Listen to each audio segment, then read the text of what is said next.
안녕하세요. 오늘도 제 채널을 방문해 주셔서 감사합니다. 오늘은 또 어떤 이야기를 가져왔을지 궁금하시죠? 오늘의 이야기도 현실 생활에서 많이 공감하실 거예요. 끝까지 꼭 들어주시고 구독과 좋아요를 눌러주세요. 저는 김정순, 올해 72살입니다. 경기도 양평의 작은 마을에서 남편과 함께 평생을 살아왔고 남편이 세상을 떠난 지도 벌써 8년이 됐습니다.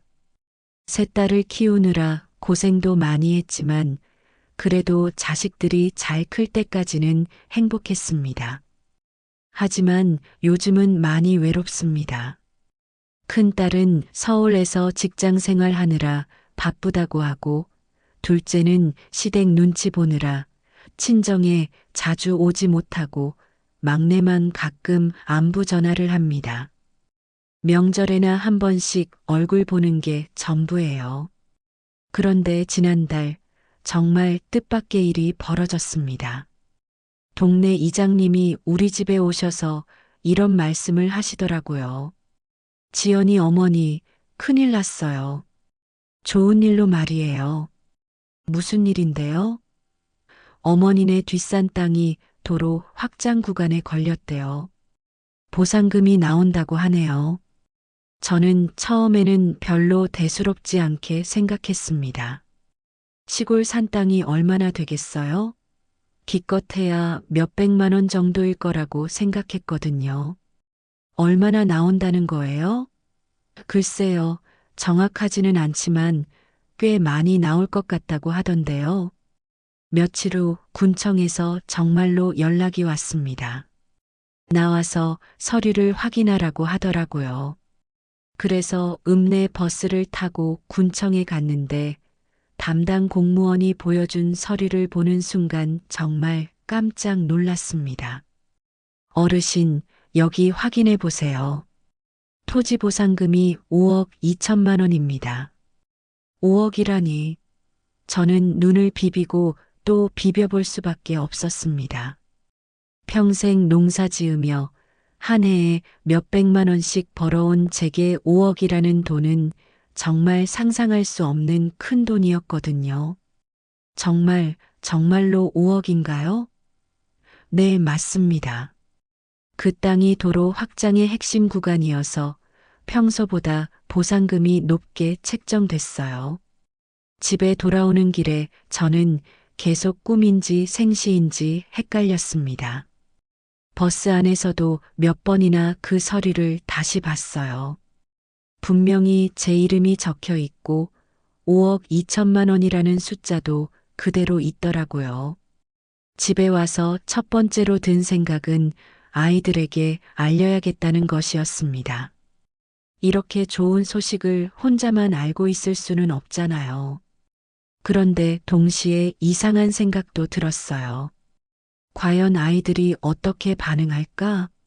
솔직히 말씀드리면 요즘 아이들과의 관계가 예전 같지 않거든요. 전화해도 엄마 바빠요. 나중에 다시 전화드릴게요라고 하고는 며칠씩 연락이 없어요. 명절에 와서도 핸드폰만 보고 빨리 가려고 했습니다.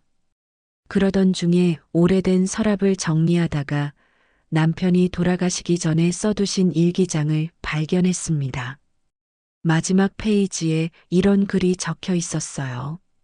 정순아, 내가 병원에 입원해 있을 때 아이들을 유심히 지켜봤다.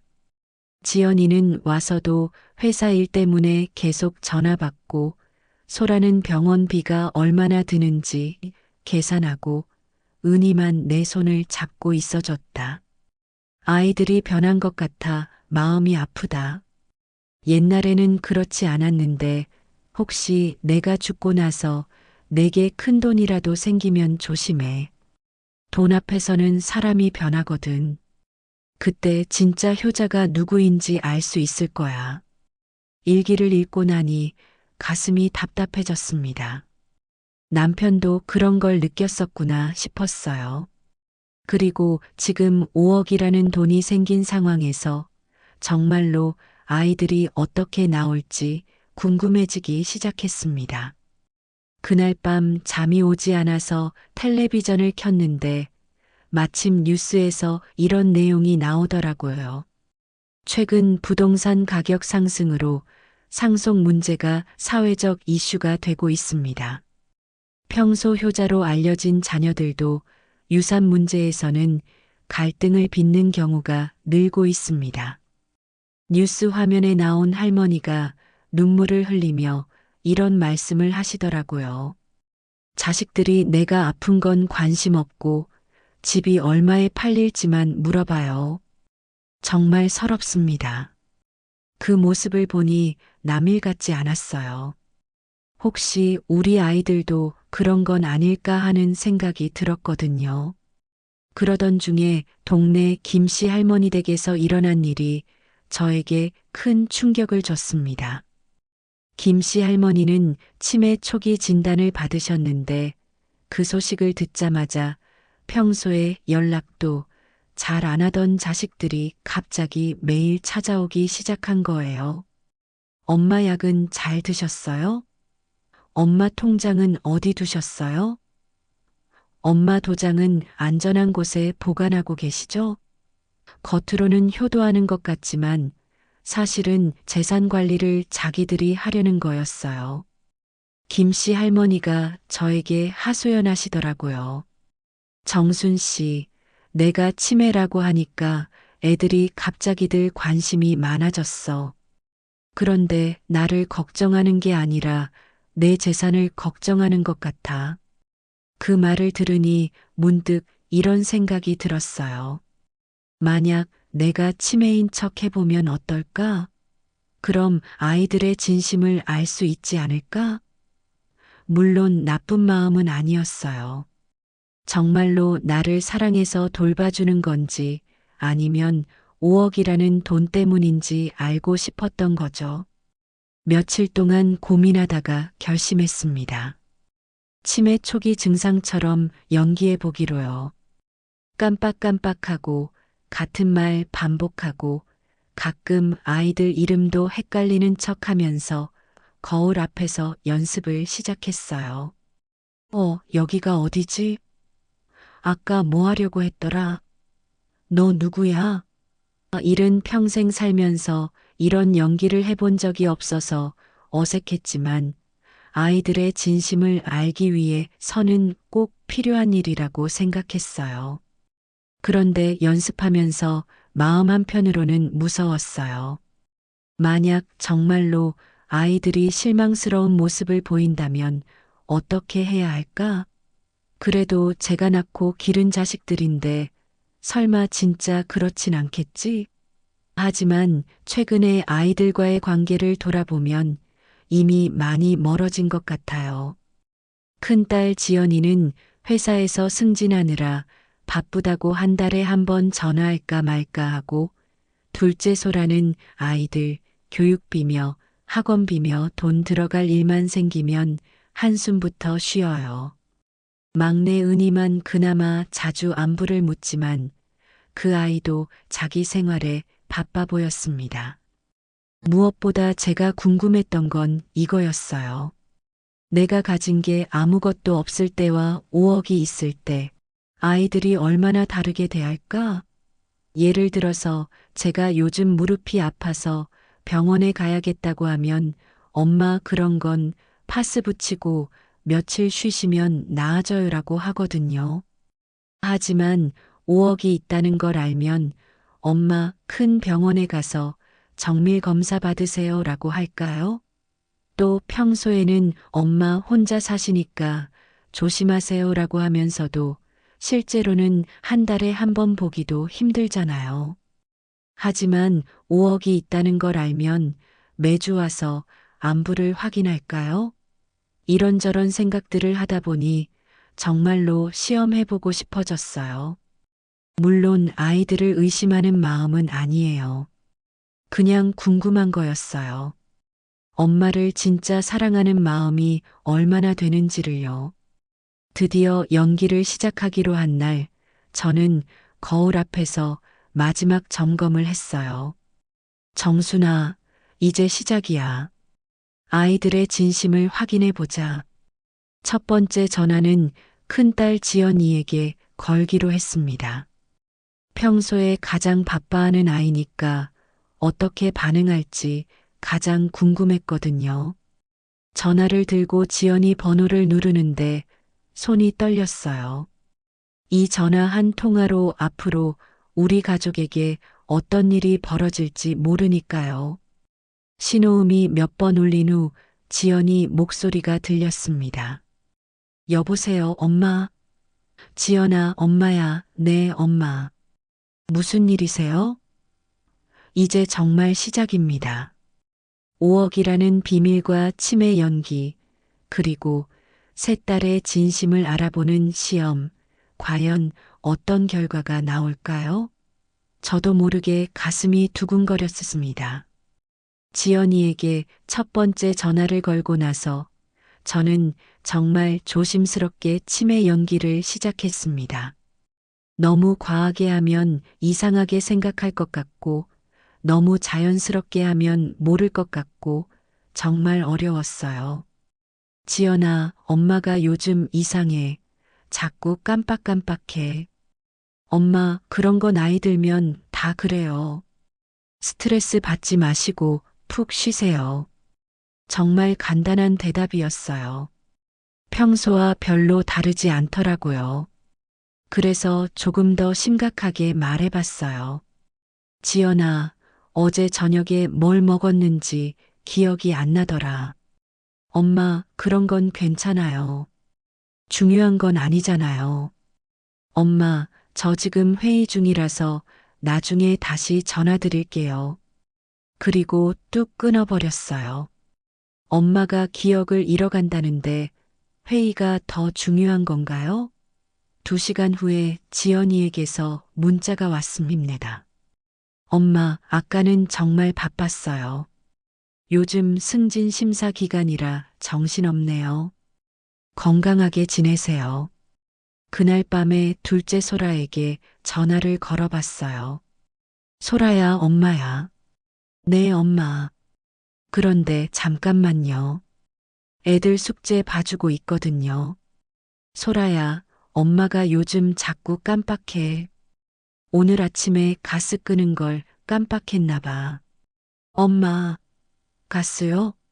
그거 위험해요. 소라가 처음으로 놀란 목소리를 냈어요. 엄마, 그런 거 자꾸 그러시면 큰일 나요. 가스레인지 타이머 같은 거 사서 쓰세요. 소라야, 혹시 치매 같은 건 아닐까? 엄마, 괜히 그런 소리 하지 마세요. 스트레스 받으시면 더 안 좋아요. 그냥 메모지에 적어두시고 체크하시면 돼요. 소라도 별로 심각하게 받아들이지 않더라고요. 실용적인 해결책만 제시하고 끝이었어요. 소라야, 그런데 혹시 엄마가 정말 치매 걸리면 어떻게 하지? 엄마, 그런 부정적인 생각하지 마세요. 요즘 치매 예방법도 많고 정부 지원도 있어요. 걱정하지 마세요. 역시 공무원답게 제도적인 설명만 해주더라고요. 엄마의 마음을 걱정해주는 건 아니었어요. 마지막으로 막내 은희에게 전화를 걸었어요. 이 아이만큼은 다르기를 바라는 마음이었거든요. 은희야, 엄마야. 네, 엄마. 요즘 어떻게 지내세요? 역시 은희는 목소리부터 달랐어요. 밝고 다정하더라고요. 은희야, 엄마가 요즘 이상해. 자꾸 깜빡깜빡하고 금방 했던 일도 생각이 안 나. 엄마, 어떡해요? 무슨 일이세요?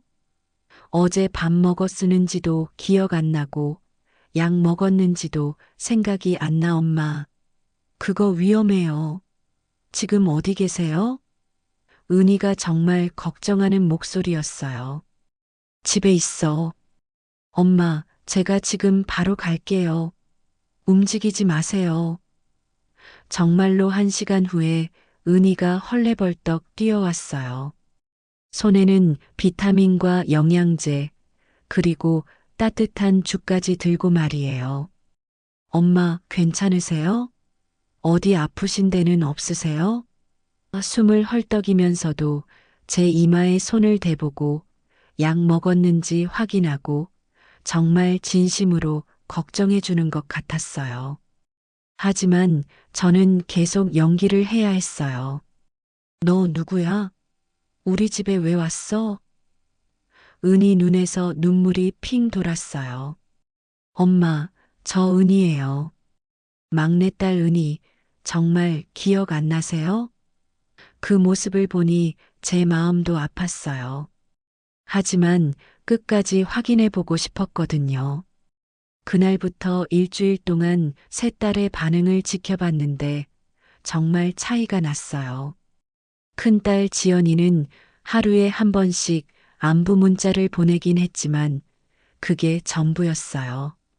엄마, 오늘도 건강하게 지내세요. 저는 야근이라 늦을 것 같아요. 엄마, 약은 꼬박꼬박 드세요. 전 회식이 있어서 늦어요. 정말 형식적인 안부였어요. 그리고 한 번도 직접 와서 확인해 보려고 하지 않더라고요. 둘째 소라는 더 현실적이었어요. 며칠 후에 전화해서 이런 말을 했어요. 엄마, 요즘 깜빡하신다고 하니까 제가 알아봤는데 치매 진단 받으려면 대학병원 가야 해요. 그래. 네, 그런데 비용이 좀 들어요. 건강보험 적용되는 것도 있지만 정밀 검사는 몇십만 원 들 수도 있어요. 역시 돈 계산부터 하더라고요. 그리고 엄마, 만약 정말 치매 판정 받으시면 여러 가지 준비해야 할 게 있어요.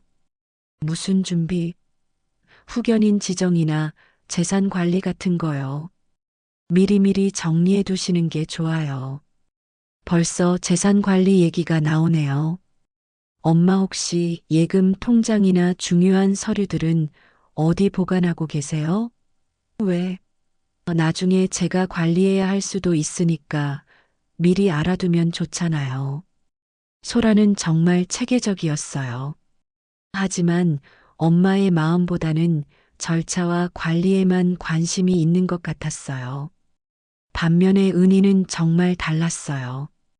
이틀에 한 번씩은 집에 와서 확인해주고 냉장고에 반찬도 채워주고 약도 정리해 주었어요. 엄마, 오늘은 기분이 어때요? 머리 아픈 데는 없으세요?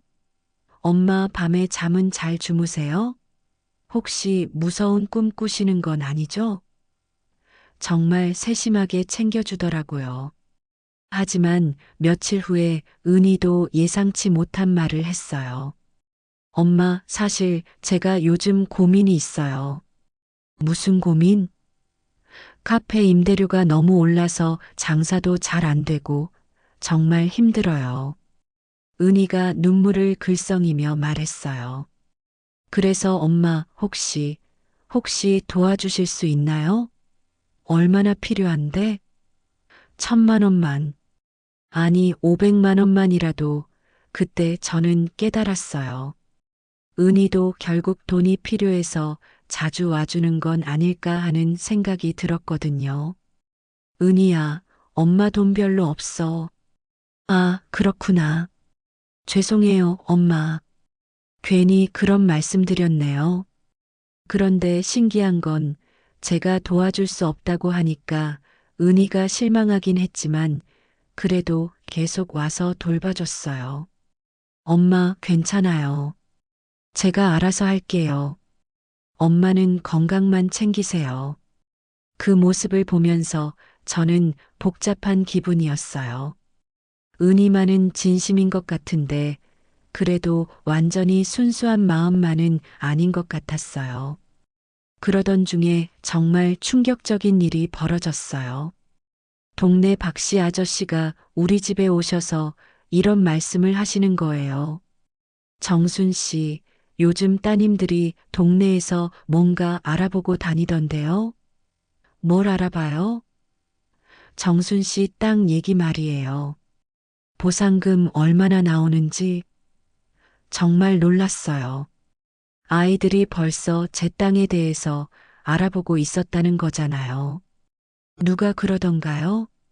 글쎄요, 정확하지는 않은데 둘째 따님이 동네 이장님한테 물어보던 것 같더라고요. 소라가 벌써 알아보고 있었던 거예요. 그날 저녁 소라에게서 전화가 왔어요. 엄마, 그런데 혹시 동네에서 개발 얘기 나온 거 있어요? 왜? 아니에요. 그냥 요즘 시골도 개발 많이 되잖아요. 혹시 우리 동네도 그런 계획 있나 해서요. 거짓말이었어요. 분명히 벌써 알아보고 있었던 거예요. 엄마, 혹시 군청이나 어디서 연락 온 거 없어요? 왜 그런 걸 물어? 아니에요. 요즘 사기꾼들이 많다고 해서 혹시 이상한 전화 오면 저한테 먼저 연락하세요. 사기꾼 얘기를 하면서 자기가 먼저 알고 싶어 하는 것 같았어요. 이제 확실해졌어요. 아이들이 뭔가 눈치채고 있다는 걸, 그리고 각자 나름대로 계산하고 있다는 걸. 그런데 더 충격적인 건 며칠 후에 큰딸 지연이가 갑자기 집에 나타난 거예요. 그동안 바빠서 못 왔다던 지연이가 말이에요. 엄마, 잘 지냈어요. 목소리부터 평소와 달랐어요. 너무 밝고 다정하더라고요. 엄마, 요즘 어떻게 지내세요? 제가 너무 바빠서 자주 못 와서 죄송해요. 그러면서 비싼 선물들을 잔뜩 가져왔어요.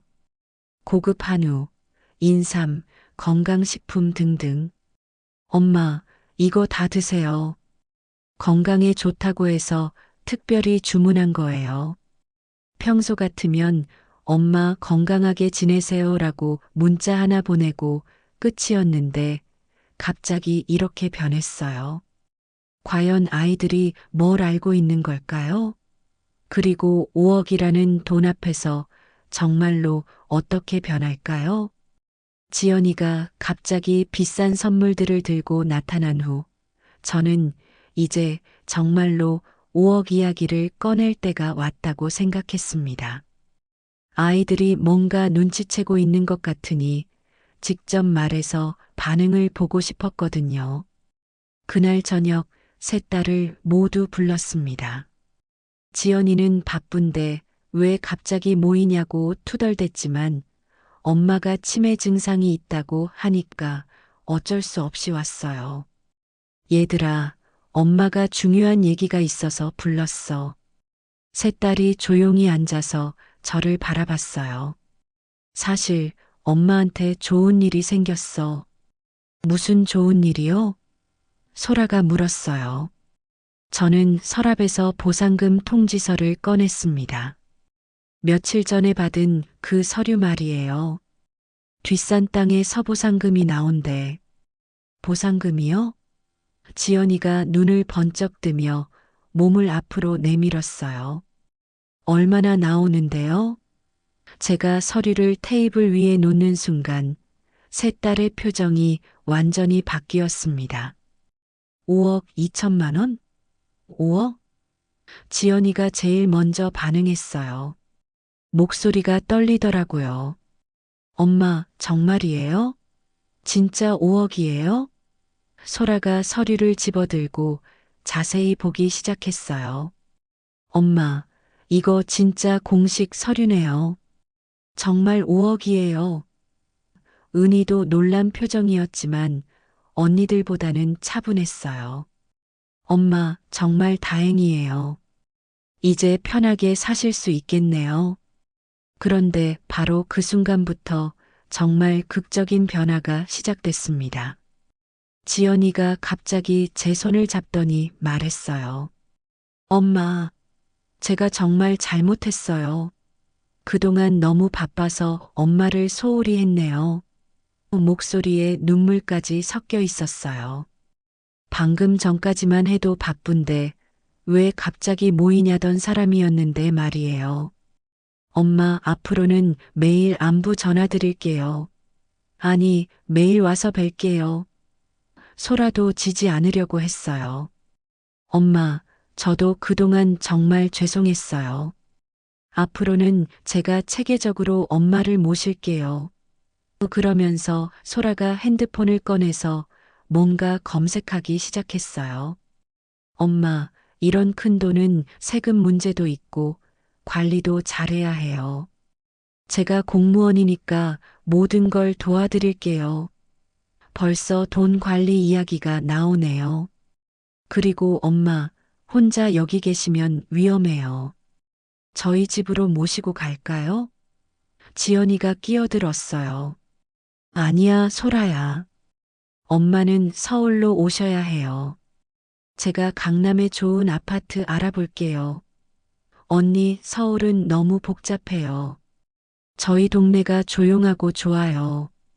벌써 두 언니가 저를 모셔가려고 경쟁을 하기 시작했어요. 그때 은희가 조용히 말했어요. 언니들, 엄마가 지금까지 여기서 사셨는데 갑자기 옮기시면 힘드실 거 아니에요? 은희야, 넌 몰라. 이런 큰 돈이 있으면 안전한 곳에서 사셔야 해. 지연이가 은희를 무시하는 투로 말했어요. 그리고 엄마, 치매 증상이 있으시잖아요. 혼자 계시면 정말 위험해요. 갑자기 제 치매를 걱정해주기 시작했어요. 방금 전까지는 별로 관심도 없었으면서 말이에요. 소라가 더 구체적인 제안을 했어요. 엄마, 제가 은행 관리 업무도 대신해 드릴게요. 이런 큰 돈은 여러 은행에 분산해서 예금하는 게 좋아요. 그리고 투자도 생각해 보셔야 해요. 요즘 금리가 낮아서 그냥 예금만 하면 손해예요. 벌써 투자 얘기까지 나오네요. 지연이도 지지 않으려고 했어요. 엄마, 저는 사업을 해봤으니까 돈 관리에 대해서 잘 알아요. 안전한 투자처를 알아봐 드릴게요. 그리고 엄마, 이런 돈이 있으시니까 이제 건강도 제대로 챙기셔야 해요. 강남 대학병원에서 정밀 검진 받으시고 좋은 약도 드시고 평소에는 파스 붙이고 쉬시면 나아져요라고 하던 사람이 갑자기 대학병원 정밀검진을 권하고 있어요. 그리고 엄마 옷도 새로 맞춰드릴게요. 좋은 브랜드로요. 여행도 가시죠. 해외여행. 제가 다 알아봐 드릴게요. 갑자기 이런저런 계획들을 쏟아내기 시작했어요. 그런데 가장 충격적인 건 두 언니가 은희를 견제하기 시작한 거였어요. 그런데 은희야, 너는 카페 일 때문에 바쁘잖아. 엄마 모시는 건 우리가 할게. 맞아. 은희는 아직 어리니까 이런 큰돈 관리는 어려울 거야. 은희가 서운한 표정을 지었어요. 언니들, 저도 엄마 모시고 싶어요. 은희야, 내 마음은 고맙지만 현실적으로 생각해봐. 너는 카페도 적자고 혼자 사는 것도 힘들잖아. 소라가 냉정하게 말했어요. 엄마를 제대로 모시려면 경제적 여유가 있어야 해. 우리는 안정적인 직장이 있으니까 가능하지만 너는 그런 형편이 안 되잖아. 정말 노골적으로 은희를 배제하려고 하고 있었어요. 그때 지연이가 더 충격적인 말을 했어요. 엄마, 그런데 이런 큰 돈이 있으시니까 법적으로 정리해야 할 게 있어요. 무슨 법적 정리? 유언장이나 상속 관련 서류들 말이에요. 미리미리 준비해 두시는 게 좋아요. 벌써 상속 얘기까지 나왔어요. 그리고 엄마가 치매 증상이 있으시니까 후견인 지정도 해야 해요. 후견인? 네, 만약 엄마가 판단력이 흐려지시면 가족 중에 누군가가 대신 결정해야 하잖아요. 소라가 덧붙였어요. 제가 공무원이니까 법적 절차는 제가 알아볼게요. 후견인도 제가 하는 게 좋을 것 같아요. 아니야, 소라야. 내가 큰딸이니까 내가 해야지. 벌써 후견인 자리를 놓고 경쟁이 시작됐어요. 언니들, 은희가 작은 목소리로 말했어요. 엄마는 아직 건강하시잖아요. 치매도 초기 증상일 뿐이고 왜 벌써 그런 얘기를 해요? 은희야, 넌 아직 몰라. 이런 건 미리미리 준비해야 하는 거야. 그리고 큰 돈이 있으면 언제 무슨 일이 생길지 모르잖아. 사기꾼들도 많고, 지연이가 말했어요. 그런데 정말 놀라운 건 이 모든 대화가 제 앞에서 벌어지고 있다는 거였어요. 마치 제가 이미 정신을 잃은 사람처럼 취급하면서 말이에요. 엄마, 걱정하지 마세요. 저희가 다 알아서 할게요. 엄마는 그냥 편하게 계시면 돼요. 정말 5억이라는 숫자를 듣는 순간 완전히 다른 사람들이 되어버렸어요. 평소에는 한 달에 한 번 안부 전화도 귀찮아하던 사람들이 갑자기 매일 보겠다고 하고 파스 붙이고 쉬세요라고 하던 사람들이 갑자기 대학병원 정밀 검진을 권하고 제 의견은 묻지도 않고 후견인이나 상속 얘기를 하고 있었어요. 그날 밤 아이들이 모두 집에 간 후 저는 정말 복잡한 심경이었어요. 남편이 일기에서 걱정했던 일이 정말로 일어나고 있었거든요. 다음 날부터 정말 극적인 변화가 시작됐어요. 지연이는 정말로 매일 전화를 하기 시작했어요. 엄마, 오늘 아침 드셨어요? 약은 드셨고요?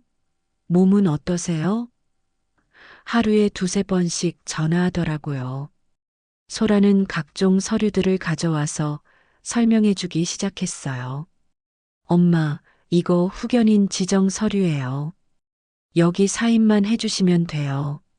엄마, 이건 은행 업무 대리권 서류고요. 은희는 상대적으로 소외되기 시작했어요. 언니들이 바쁠 텐데 괜찮다며 계속 배제시키더라고요.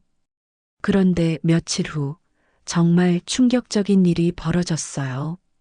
지연이와 소라가 몰래 변호사 사무실에 갔다 온 거예요. 동네 김씨 할머니가 목격하고 저에게 알려주셨거든요. 정순 씨 따님들이 변호사 사무실에 갔다 왔더라고요. 뭔 일인지는 모르겠지만 저는 정말 충격을 받았어요. 변호사 사무실에는 왜 간 걸까요? 그날 저녁 저는 결심했습니다. 이제 진실을 말할 때가 온 것 같다고 생각했어요. 과연 5억이라는 돈 앞에서 완전히 변해버린 딸들에게 제가 치매 연기를 했다는 걸 말하면 어떻게 될까요? 그리고 정말로 저를 사랑하는 딸은 누구일까요? 그날 저녁 세 딸을 다시 불렀습니다. 얘들아, 엄마가 너희들에게 중요한 얘기가 있어. 네, 엄마. 무슨 말씀이세요? 소라가 다정한 목소리로 대답했어요. 5억 소식을 들은 후부터 목소리가 완전히 달라졌거든요. 사실 엄마가 너희들에게 거짓말을 했어. 거짓말이요? 지연이가 놀란 듯 물었어요. 엄마, 치매 아니야. 그 순간 거실이 조용해졌어요. 세 딸이 모두 저를 빤히 바라보더라고요. 네, 치매가 아니시라고요? 그래, 다 연기였어. 연기요? 소라가 당황한 목소리로 물었어요. 너희들이 엄마를 얼마나 사랑하는지 알고 싶어서 그래서 치매인 척 했던 거야. 지연이가 벌떡 일어나더니 소리쳤어요. 엄마, 그럼 저희를 속이신 거예요? 맞아. 미안해. 어떻게 그럴 수 있어요? 저희가 얼마나 걱정했는데. 지연이가 정말 화를 내더라고요. 소라도 마찬가지였어요. 엄마, 정말 실망이에요. 왜 그런 거짓말을 하셨어요? 너희들 진심을 알고 싶었어. 진심이요? 저희가 진심이 아니었다는 말씀이세요? 그런데 그때 은희가 조용히 말했어요. 엄마, 사실 저는 알고 있었어요. 뭐라고? 지연이와 소라가 놀라며 은희를 바라봤어요. 엄마가 치매 연기하시는 거 말이에요. 어떻게 알았어? 엄마가 평소와 달랐거든요. 진짜 치매라면 이런 식으로 말씀하시지 않으실 거예요. 은희가 차분하게 설명했어요. 그런데 왜 말하지 않았어? 엄마가 왜 그러시는지 궁금했어요. 그리고 언니들 반응도 보고 싶었고요. 정말 뜻밖이었어요. 은희가 알고 있었다니. 그런데 더 놀라운 건 은희가 다음에 한 말이었어요. 그런데 엄마, 5억 얘기는 정말이에요? 응, 그건 진짜야. 그럼 언니들이 변호사 사무실에 간 것도 그 때문이에요? 은희가 언니들을 바라보며 물었어요. 지연이와 소라가 당황한 표정을 지었어요. 너 그걸 어떻게 알아? 동네에서 다 아는 얘기예요. 그때 소라가 변명하기 시작했어요. 그건 엄마를 위해서였어요. 이런 큰 돈은 법적으로 잘 관리해야 한다고 해서 엄마 동의도 없이요? 은희의 날카로운 지적에 소라가 할 말을 잃었어요. 지연이가 끼어들었어요. 은희야, 넌 몰라. 어른들 일은 복잡해. 어른들 일이요? 엄마 돈인데 엄마 의견은 안 중요해요? 은희가 반박했어요. 그때 저는 깨달았어요. 그동안 은희만이 저를 진짜 엄마로 대접해줬다는 걸요. 다른 두 딸은 치매 환자 취급하면서 제 의견은 묻지도 않았거든요. 얘들아, 그런데 엄마가 궁금한 게 있어. 뭐예요? 5억 얘기 듣기 전과 후에 너희들 태도가 왜 이렇게 달라졌을까? 지연이가 당황하며 말했어요. 그게, 그게 무슨 말이에요? 평소에는 한 달에 전화 한 번 하기도 힘들어 하더니 5억 얘기 들으니까 갑자기 매일 안부 확인하고 소라도 변명했어요. 엄마, 저희가 그동안 바빠서 못 챙긴 게 미안해서 그런 거예요. 정말? 그럼 5억이 없었어도 그렇게 했을까? 딸들이 대답하지 못했어요. 그때 은희가 말했어요. 엄마, 사실 저도 고백할 게 있어요. 뭔데? 저도 처음에는 엄마가 치매라고 생각했을 때 마음 한편으로는 계산을 했어요. 무슨 계산? 엄마를 제가 돌보면 나중에 집이라도 물려받을 수 있지 않을까? 그런 생각. 은희가 솔직하게 말했어요. 하지만 정말로 엄마를 돌보다 보니까 그런 계산들이 다 없어졌어요. 그냥 엄마가 건강하시면 그게 제일 좋겠다는 생각만 들었거든요. 저는 은희의 솔직함에 마음이 뭉클했어요. 그런데 그때 지연이가 갑자기 울음을 터뜨렸어요. 엄마, 저 정말 죄송해요. 왜? 사실 저 요즘 정말 힘들어요. 회사에서 승진 못하면 구조조정 대상이래요.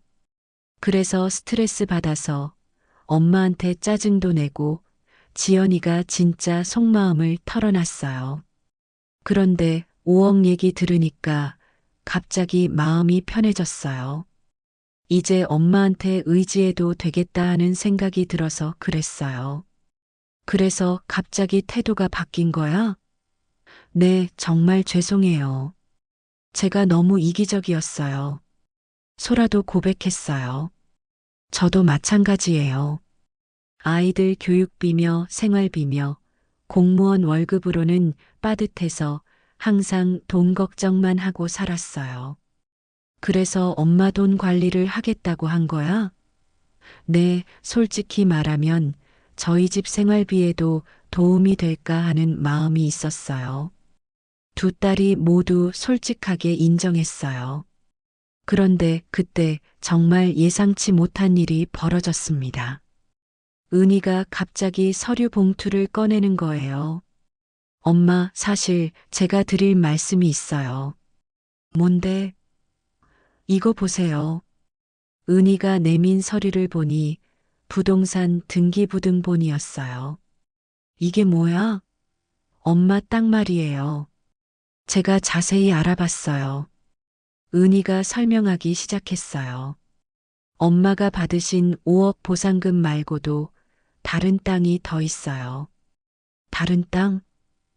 네, 아버지가 젊었을 때 사두신 땅이 있더라고요. 그것도 개발 예정 구역이에요. 정말 놀라운 얘기였어요. 그 땅에서 나오는 보상금이 3억 정도 될 것 같아요. 3억?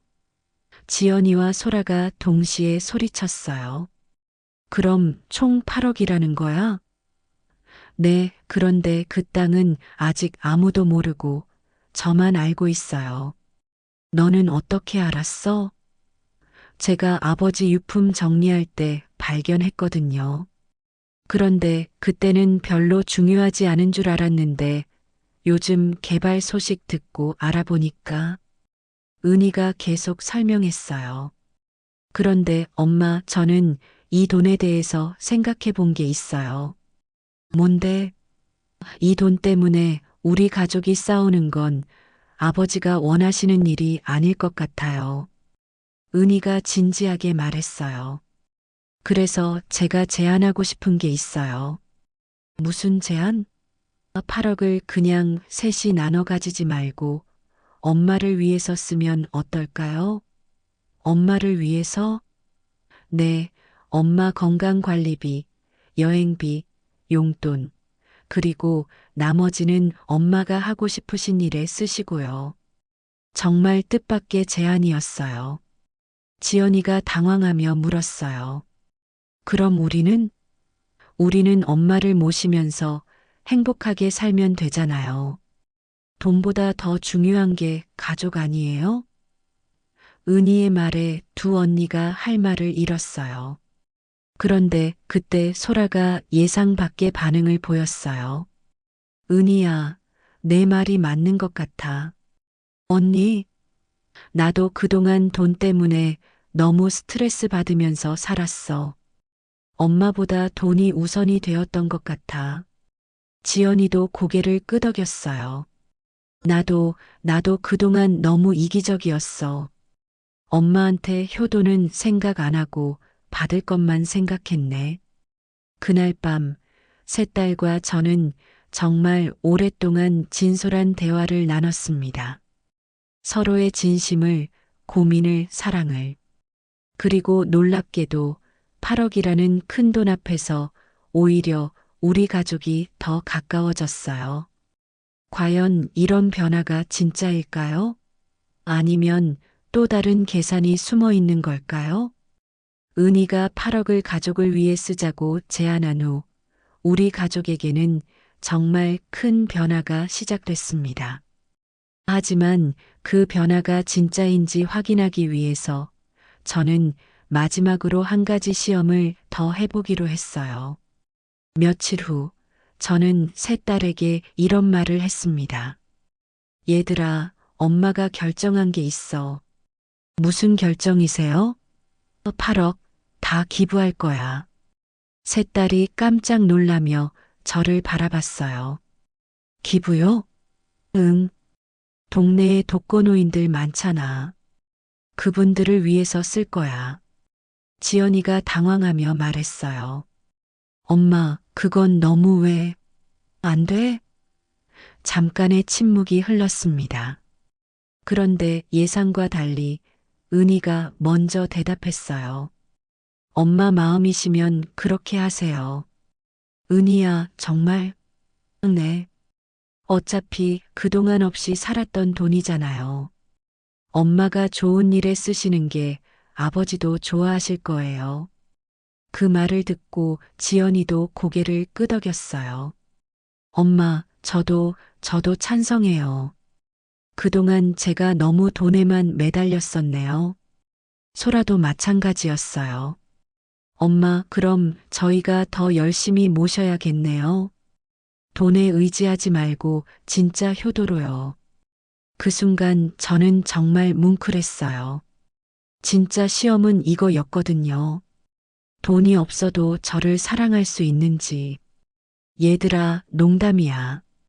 기부는 일부만 하고 나머지는 너희들과 함께 쓸 거야. 엄마, 셋 딸이 안도의 한숨을 쉬며 웃었어요. 그날부터 정말로 우리 가족이 달라졌습니다. 지연이는 회사 승진에 대한 스트레스를 솔직하게 털어놓기 시작했어요. 엄마, 사실 제가 요즘 너무 힘들었어요. 나이는 먹는데 승진은 안 되고, 그래서 엄마한테도 짜증냈던 것 같아요. 괜찮아, 지연아. 이제부터 힘든 일이 있으면 엄마한테 솔직하게 다 얘기해. 앞으로는 정말 달라질게요. 돈 때문이 아니라 진짜 사랑해서 모실게요. 그리고 정말로 달라졌어요. 지연이는 일주일에 2번 정도 집에 와서 함께 시간을 보내기 시작했어요.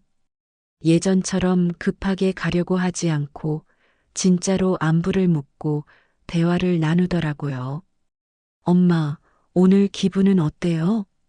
어디 아픈 데는 없으세요? 난 괜찮아. 지연아, 너는 회사 일은 어때? 많이 힘들지? 서로를 진짜로 걱정해주는 대화였어요. 소라도 마찬가지였어요. 예전에는 아이들 교육비 걱정만 하더니 이제는 저를 우선으로 생각해주기 시작했어요. 엄마, 이번 주말에 아이들과 함께 올게요. 아이들이 할머니 보고 싶어 해요. 그래, 언제든 와라. 그리고 엄마, 제가 공무원이니까 각종 복지 혜택 알아봐 드릴게요. 돈 있다고 해서 받을 수 있는 혜택을 안 받을 이유는 없잖아요. 소라는 정말 체계적으로 저를 도와주기 시작했어요. 하지만 예전처럼 재산 관리를 가로채려는 게 아니라 정말로 제가 편하게 살 수 있도록 도와주는 거였어요. 은희는 정말 대견했어요. 8억이라는 돈을 알고도 전혀 변하지 않았거든요. 엄마, 저는 그냥 엄마가 건강하시고 행복하시면 그게 제일 좋아요. 은희야, 너는 정말 진심으로 나를 걱정해 주는구나. 엄마, 돈은 있어도 되고 없어도 돼요. 하지만 엄마는 하나밖에 없잖아요. 그 말을 들으니 정말 눈물이 났어요. 그런데 정말 놀라운 변화는 따로 있었어요. 셋 딸이 서로를 챙기기 시작한 거예요. 어느 날 지연이가 전화를 했어요. 엄마, 소라가 요즘 아이들 때문에 고생이 많은 것 같던데 제가 좀 도와드릴까요? 어떻게? 아이들 옷이나 학용품 같은 거 제가 사드릴 수 있잖아요. 소라가 혼자 키우느라 힘들 텐데. 소라도 마찬가지였어요. 엄마, 은희 카페 요즘 어때요? 장사 잘 돼요? 왜? 제가 동네 사람들한테 홍보 좀 해드릴까 해서요. 공무원들 모임도 있고 주민단체도 있으니까. 은희도 언니들을 챙겨주기 시작했어요. 엄마, 지연 언니 요즘 스트레스 많이 받는 것 같던데 제가 만든 차 좀 갖다 드릴까요? 이런 모습들을 보면서 저는 정말 행복했어요. 이게 진짜 가족이구나 싶었거든요. 무엇보다 좋은 건 이제 저를 진짜 엄마로 대해준다는 거예요. 예전에는 치매 환자 취급하면서 제 의견은 묻지도 않았는데 이제는 모든 걸 상의해요. 엄마, 8억을 어떻게 관리하실 건가요? 엄마 생각에 맡길게요. 엄마가 원하시는 대로 하세요. 저희는 엄마 결정을 따를게요. 정말 180도 달라진 거예요. 그래서 저는 그 8억을 이렇게 정리했어요. 일단 2억은 정말로 기부했어요. 동네 독거노인 복지센터와 경로당 운영비로요. 이 소식이 동네에 알려지자 모든 분들이 고마워 하시더라고요. 정순 씨 참 복이 많아. 좋은 딸들 둬서. 사실 예전에는 이런 말 들으면 속으로 씁쓸했었어요. 좋은 딸들이 어디 있어 싶었거든요. 하지만 이제는 정말로 자랑스러워요. 나머지 6억은 이렇게 나눴어요. 제가 2억을 가지고 세 딸이 각각 1억 3천만 원씩? 아니에요. 사실 이렇게 하지 않았어요. 아이들이 모두 엄마가 다 가지세요라고 하더라고요. 엄마, 저희는 각자 벌어서 살 수 있어요. 엄마가 편하게 사시는 게 제일 중요해요. 필요하면 그때그때 말씀해 주시면 돼요. 결국 제가 6억을 다 관리하게 됐어요. 하지만 혼자 쓰는 게 아니라 가족을 위해서 쓰고 있어요. 지연이 회사에서 힘든 일 있을 때 격려해주고, 소라 아이들 교육비 보태주고, 은혜 카페 확장할 때 도와주고, 그리고 가장 중요한 건 우리 가족이 자주 모이게 됐다는 거예요. 한 달에 한 번씩은 온 가족이 모여서 식사를 하고, 여행도 같이 가고, 정말 행복해요. 얼마 전에는 지연이가 이런 말을 했어요. 엄마, 제가 그동안 정말 바보였어요. 왜? 돈 때문에 엄마와의 시간을 놓쳤잖아요. 돈은 또 벌 수 있지만 엄마와의 시간은 못 돌려받는데. 소라도 마찬가지였어요. 엄마, 저도 그동안 너무 현실적으로만 생각했어요. 엄마 마음은 생각 안 하고 제도나 절차만 생각했네요. 은희는 이렇게 말했어요. 엄마, 이번 일로 저도 많이 배웠어요. 사람은 돈 앞에서 변할 수 있지만 진짜 사랑이 있으면 다시 돌아올 수 있다는 걸. 정말 기특한 아이들이에요. 이제 저는 73입니다. 앞으로 얼마나 더 살지는 모르지만 걱정이 없어요.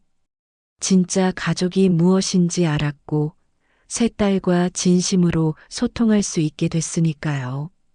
여러분도 혹시 자녀들과의 관계에서 어려움이 있으시다면 한번 생각해 보세요. 정말 중요한 게 무엇인지. 돈이 있어서 잘해주는 건 진짜 사랑이 아니에요. 돈이 없어도 걱정해주고 시간을 내어 함께 해주는 게 진짜 사랑이죠. 그리고 자녀들도 완벽하지 않아요. 살면서 실수도 하고 이기적일 때도 있어요. 하지만 그래도 부모를 사랑하는 마음은 있어요. 다만 표현하는 방법을 모를 뿐이죠. 지금 우리 집은 정말 행복해요. 손주들이 자주 와서 시끌벅적하고 딸들이 돌아가면서 안부를 확인해주고 온 가족이 함께 웃을 수 있는 시간이 많아졌어요. 저의 이야기가 여러분께 작은 위로와 희망이 되었기를 바랍니다. 가족이라는 건 완벽하지 않아도 서로 사랑하려고 노력하는 마음만 있으면 충분해요. 그리고 진짜 부는 돈이 아니라 함께 웃을 수 있는 가족이라는 것을 잊지 마세요. 감사합니다.